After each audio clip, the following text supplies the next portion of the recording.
Some people get out their trauma because they realize I've been so traumatized, loss of this child, that my other child feels completely unloved. And they realize I'm losing that love. I'm losing that child if I don't get my shit together, right? They need a higher level of what's called leverage. Leverage is what makes change a must, not a should. As long as it's a should, you'll have your story. And your story could be a true story. And you'll tell your story and share your story with yourself or other people or both. And you stay stuck. But trauma is, it is not, it's a bruise. It's not a tattoo, right? Because you've made a shift in the core values and beliefs and emotions that are driving your life. So I look at it that way. I'm looking to see what's their story. And you want to change your life, change your story. Are they playing the position of the pawn? Are they the position of the king? Are they court jester, right? Are they the martyr? What is the role they're playing? What's the story they're telling themselves? And then I dig for something they value more. I want to push in on that. So was it that what you were uncovering is that through her dad, she could see meaningful values that she already resonated with, and then it was about getting her to transpose those values from you're putting them on your dad, but you can value those same things in yourself. Now you have a chance to live up to those values, which will help you change your story and your sense of identity. And that's going to give you the meaning and purpose to pull out?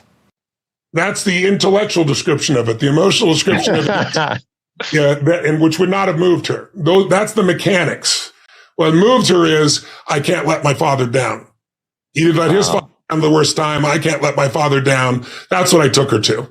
Right. And then building a compelling future, what she can build, what she can do, what she does have the ability to make happen, what she has broken through, like tapping into the resources she deleted inside of herself and reactivating them so she feels alive again inside herself. Although all the other things you described are the structural, intellectual impact of what actually happens, but that's not what changes somebody. It all comes from emotion. We are emotional creatures. We all study, like you're talking about it, using your brain. You're such a smart person. I love you dearly.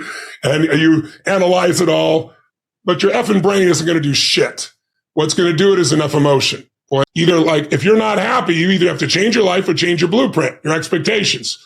Usually it requires a combination of those two. So often what you say people is slighting is their life conditions changed. And then what they were doing wasn't enough to make them feel the way they wanted to feel. And so then they adapted to an old style of coping. They went back to smoking or drinking or eating or yelling at people or whatever the pattern may be. But that's because they didn't continue to grow. And so that's why it's not a static thing with me. I teach people not just, okay, you're going to make these changes in your values. It's like, you got to look as your life conditions change. You're going to make that happen. As you hit different stages of life, you're going to have to make those decisions. And everybody wants their life to be better, but no one wants to change, right? So we have to keep changing.